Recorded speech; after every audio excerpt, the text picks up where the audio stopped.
Hello friend, welcome back to my channel বঙ্গালী শু। আজকে আরও একটা নতুন ভিডিও নিয়ে চলে এসেছি। তো সবার প্রথমে আমরা জেনে নেব আজকের ভিডিওতে কি কি আছে।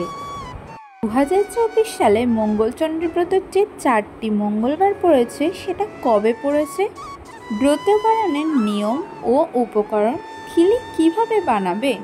জ্যৈষ্ঠ মাসেই এই ব্রত পালন করার নিয়ম রয়েছে। পয়লা জ্যৈষ্ঠ থেকে সংক্রান্তি পর্যন্ত যতগুলো মঙ্গলবার পড়ে তার প্রত্যেকটা মঙ্গলবারে নিয়মিতভাবে এই ব্রত পালন করা হয়। কুমারী ও সধবারা জয় মঙ্গলচন্ডী ব্রত পালন করতে পারেন।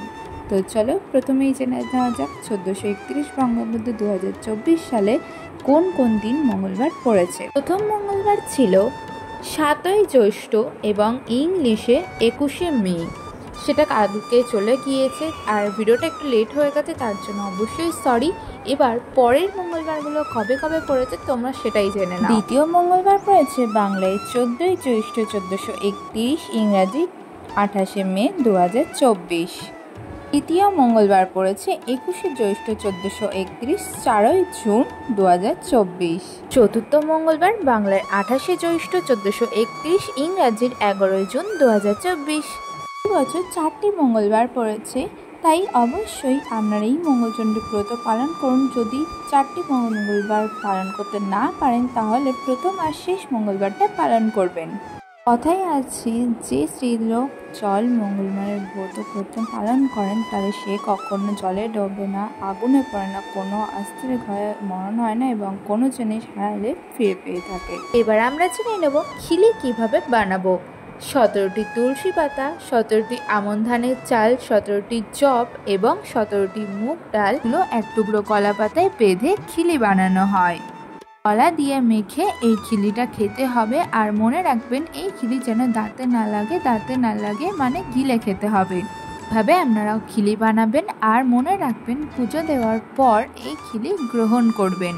আপনারা যদি বাড়িতে খিলি বানাতে না পারেন তাহলে আপনাদের পার্শ্ববর্তী যে মন্দিরগুলোতে আছে সেখানে খিলি পাওয়া যায়, সেখান থেকে আপনারা কিনেও খেতে পারেন। খিলি খাওয়া হয়ে গেলে ব্রতেরা দিনের বেলা ফলমূল এবং রাতের বেলা লুচি খেতে পারবেন। ময়দা তরবের যে কোনো জিনিস খাওয়া যাবে, কিংবা আপনারা দিনের বেলা লুচি এবং রাতের বেলা ফলমূল খেতে পারেন। এছাড়াও সাবু খেতে পারবেন।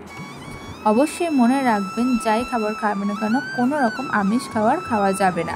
মঙ্গলচন্ডী ব্রত পালন করলে একবার হলে ব্রতকথা শোনার চেষ্টা করবেন। আর ব্রতকথা শোনার সময় 3 গাছা দুর্বা ও একটি করে ফুল হাতে করে নিয়ে ব্রতকথা শুতে হবে। ব্রতকথা শেষ হলে তবেই জল খাবেন।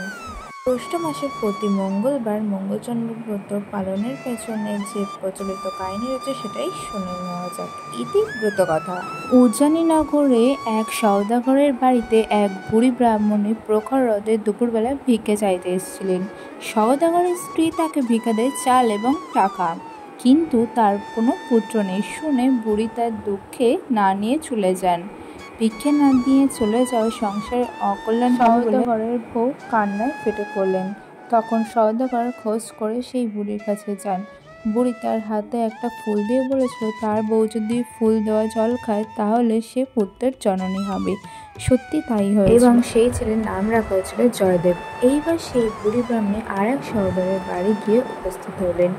পুত্র থাকলেও কন্যা সন্তান নেই বলে সেখানে তিনি ভিক্ষা নেবেন না।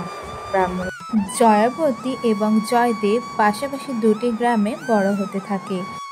জয়দেবের পূজা অর্চনা ভক্তি না থাকলেও জয়াবতীর এই ব্যাপারে খুবই বিশ্বাস ছিল। সে নিয়ম করে মা মঙ্গলচন্ডীর পূজা করতেন। এরপরে জয়দেবের সঙ্গে জয়াবতীর বিয়ে হয়। জয়াবতী ব্রত পালন করতে দেখে জয়দেব জিজ্ঞেস করে কী ব্রত পালন করছেন। জয়াবতী জানায় এই ব্রত পালন করলে নির্ধন ধন পায়, মরা মানুষ বেঁচে ওঠে, হারালে ফিরে পাওয়া যায়। এই হলো মা মঙ্গলচন্ডীর ব্রত।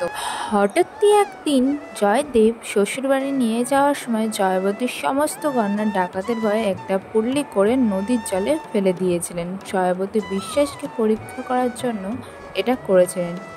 এরপর শ্বশুরবাড়িতে বৌভাতের দিন অতিথি আপ্যায়নের সময় নদীতে জাল ফেলে মাছ ধরা হয়। এত বিশাল সেই মাছ, কেউ সেই মাছ কাটতে পারছে না, তখন ডাক পড়ে জয়বতী। মা মঙ্গলচণ্ডীকে স্মরণ করে বটি দিয়ে সেই মাছ কেটে ফেলে অনায়াসে। সেই মাছের পেট থেকে সেই বড় গয়নার পুডলিটা পাওয়া গেছিল, যা জয়দেব জলে ফেলে দিয়েছিলেন।